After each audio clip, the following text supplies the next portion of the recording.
আমরা পড়বো ইনশাআল্লাহ। সবচেয়ে বড় আমলটা, আমি বড় আমল বলতে সবচেয়ে গুরুত্বপূর্ণ কাজটার কথা বলতে চাচ্ছি, সেটা হলো ঋণ পরিশোধ করার জন্য সিরিয়াসনেস থাকা। সবচেয়ে গুরুত্বপূর্ণ বিষয় হলো ঋণ পরিশোধের জন্য কি থাকা? সিরিয়াসনেস থাকা। আমি অনেক মানুষকে জানি যারা ঋণ পরিশোধ করতে চান, অনেক ঋণ হয়ে গেছে, ঋণ পরিশোধ করতে চান, আমার কাছে এসে বলছেন, হুজুর এটা দোয়া শিখাই দেন, যেটা পড়লে আল্লাহ তাআলা ঋণ পরিশোধ করে দেবে। আমি বলি ঠিক আছে, দোয়া আপনারা শিখাবো, আগে বলেন ঋণ কত টাকা। তো ধরেন বললো যে আমার 1 লাখ টাকা ঋণ, আপনার ঋণ পরিশোধ করার কোনো ব্যবস্থা নাই? না হুজুর, কোনো ব্যবস্থা নেই।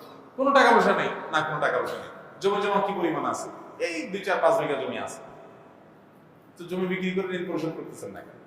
এটা কোনো কথা? হুজুর জমি বিক্রি করে ঋণ শোধ করবো? অনেকে আছে ব্যবসার টাকা আছে, না ভাই পকেটেরটা দিয়ে ঋণ শোধ করবো না।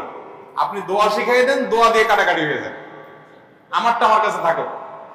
আমার কথা বুঝেন নাই? এইরকম বহু লোক আমি পাইছি যে এই টাইপের। আমি বলছি ভাই, আপনার সাধ্যে আছে, ঋণ পরিশোধ করার এবিলিটি আছে, ওইটা আপনি ব্যবহার করেন, পাশাপাশি আল্লাহর কাছে দোয়া করেন। আপনার হয়তো পুঁজি থেকে যাবে। অনেক লোক আছে ব্যবসা বাণিজ্য করে, ব্যবসার টাকা ক্যাশের টাকা দিয়ে দেনা দিব না ভাই, দেনাটা ফাও টাকা দিয়া, উপমা টাকা দিয়া, অতিরিক্ত টাকা দিয়ে দিব, আর এটা আমি মূলধনে হাত দিব না। তো এইটা কখনো প্রকৃত অর্থে ঋণ পরিশোধ করার শুদ্ধ চিন্তা হতে পারে না।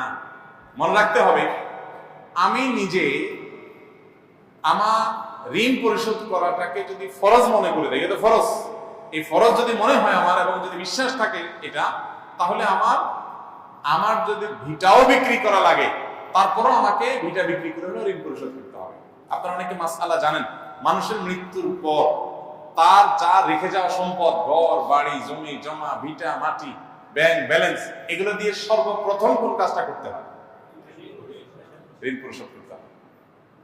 তাহলে শরীয়ত কি গুরুত্ব দিয়েছে? আপনি জীবদ্দশায় করবেন না, আপনার মৃত্যুর পরে শরীয়ত বলছে আপনার সন্তানদের পরে ভাগযোগ, তারা থাকলে পাবে, না থাকলে নাই।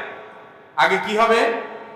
আগে ঋণ পরিশোধ হবে, দাফন কাফনের খরচ দেয়া হবে, ওসিয়ত করলে 1/3 পর্যন্ত কার্যকর হবে, টোটাল না। আপনি ওসিয়ত করে গেছেন আমার মৃত্যুর পর আপনি আমার টাকা দিয়ে একটা মসজিদ বানাই দিও, জি না, আপনি বললেই হবে না। আপনার টোটাল সম্পদের 1/3 যদি মসজিদ করা যায় ওকে, না হলে 1/3 বেশি কি হবে না, আপনার ওসিয়ত কার্যকর হবে না। কিন্তু ঋণ 100% কার্যকর। আমি কি বুঝাতে পারছি? এত বড় গুরুত্বপূর্ণ বিষয়। আমাদের অনেক ভাইরা চিন্তা করেন, ঋণ পরিশোধ করতে যদি আমি জমি বিক্রি করে ফেলাই, তাই আমি কি খাবো, কি করবো? আরে ভাই, এমন একটা রোগ হয়েছে আপনার, যে রোগের ট্রিটমেন্ট করতে গিয়ে সব ভিটামিন বিক্রি করা লাগতেছে, না হলে ট্রিটমেন্ট হচ্ছে না, আপনি কি করবেন? আপনি বলবেন না সব বিক্রি করে ট্রিটমেন্ট করলে হবে নাকি? ট্রিটমেন্ট অল্প অল্প কিছু দিয়ে করি, আর এগুলো আমার থাকুক, আমি কবরে নিয়ে যাবো, এটা বলবেন আপনি?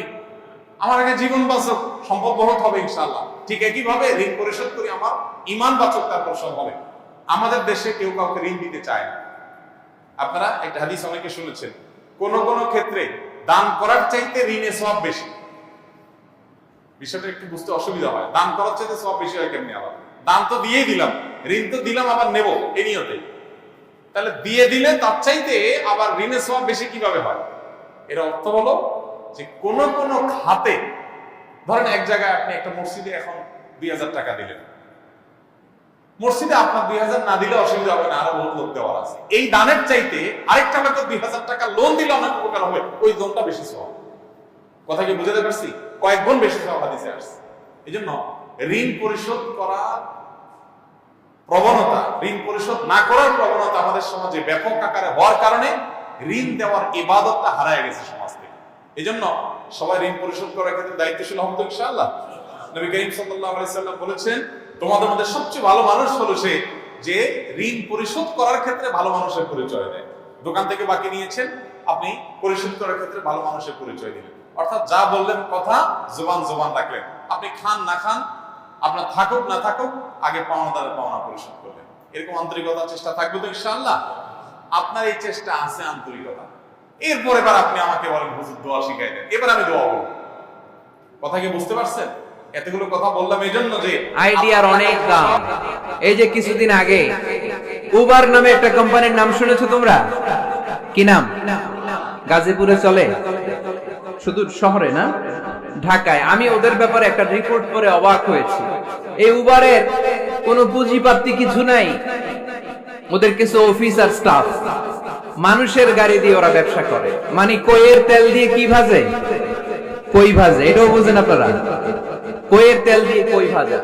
ওরা just they launch a company and they set up some staff, company আছে, স্টাফ আছে, আর একটা মোবাইল অ্যাপস আছে।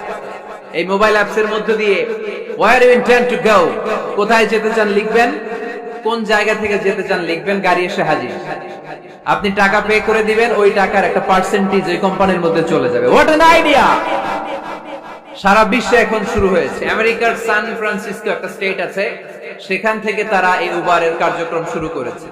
775টা শহরে উবারের এই অপারেশন কার্যক্রম চালু হয়েছে। 63টা দেশে ওদের সেন্টার আছে। আমাদের ঢাকাতেও আছে না নাই? আমি অবাক হলাম, 2018 সালে ওদের প্রফিট, ওদের রেভিনিউ হচ্ছে 11.27 billion US dollar, 11.27 billion dollar. Could you imagine that? আপনি কি কল্পনা করতে পারেন বসে বসে অন্যের গাড়ি দিয়ে, অন্যের মাল সামান দিয়ে, অন্যকে খাটিয়ে কোটি কোটি টাকার ব্যবসা?